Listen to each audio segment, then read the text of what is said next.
28 জুলাই 2024 রাত 11:30। গুলশান 1-এর নিজের বাসা থেকে আটক হন ময়মনসিংহের ঈশ্বরগঞ্জ উপজেলা বিএনপি সভাপতি ও ব্যবসায়ী লুৎফুল্লাহেল মাজেদ বাবু।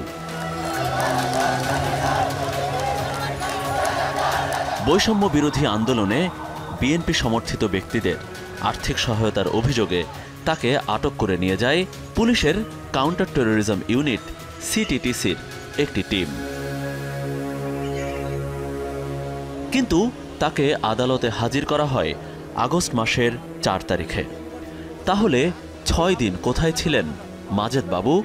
যেখানে আমি আটক ছিলাম, আমি যখন আমাকে একটা জায়গায় ঢুকায় দেওয়া হয় তখন আমি একটা সেল দেখতে পাই, খুবই ছোট টাইপের সেল।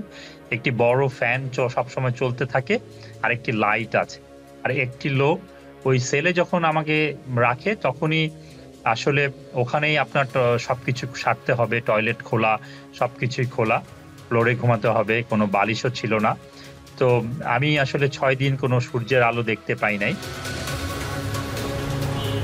এ বিষয়ে কাউন্টার টেরোরিজম ইউনিটের সাবেক প্রধান মোহাম্মদ আসাদুজ্জামানের সাথে যোগাযোগ করেও তাকে পাওয়া যায়নি। শেখ হাসিনা সরকার পতনের একদিন পর অর্থাৎ 6 আগস্ট কারাগার থেকে মুক্ত হন তিনি। এখনও আতঙ্কে দিন কাটাচ্ছেন মাজেদ বাবু। কিন্তু কেন? আওয়ামী লীগ সরকার আসলো, তখন একটা সুবিধাভোগী গ্রুপ আসলো, তারা বিভিন্ন কাজকর্ম বানালো যেটা দেশের প্রায় 4-5 হাজার কোটি টাকা ওরা এক একটা প্রজেক্ট থেকে লুট করবে। এরা যেহেতু বিভিন্ন ইনফ্লুয়েন্সিয়াল লোক, ওরা তখন আমি দেখলাম একটি প্রজেক্ট তারা বানিয়েছে 700 কোটি টাকার প্রজেক্ট বাজেট ছিল, এটা 2100 কোটি টাকা দিয়ে ওরা অলরেডি পারচেস কমিটিতে পাশ করিয়ে ফেলেছে। আমি রিড করেছিলাম ওদের বিরুদ্ধে হাইকোর্টে। পরে এই প্রজেক্টটাতে হয়েছে সিভিল এভিয়েশনে 1500 কোটি টাকা কমে, ফলে তাদের ওই ক্ষোভটা ছিল।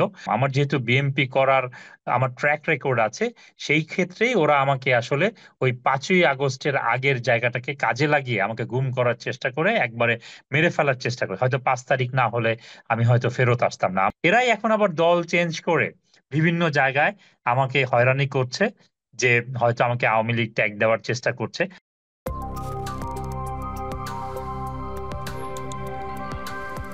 ঢাকা কেন্দ্রীয় কারাগার।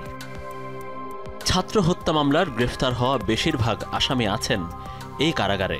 সেই আন্দোলনকারীদের অনেকেরই পরিবারের সদস্যরাও এই হত্যা মামলায় অভিযুক্ত হয়ে জেলও খেটেছেন। তাদেরই কয়েকজনের গল্প এবারের অনুসন্ধানে।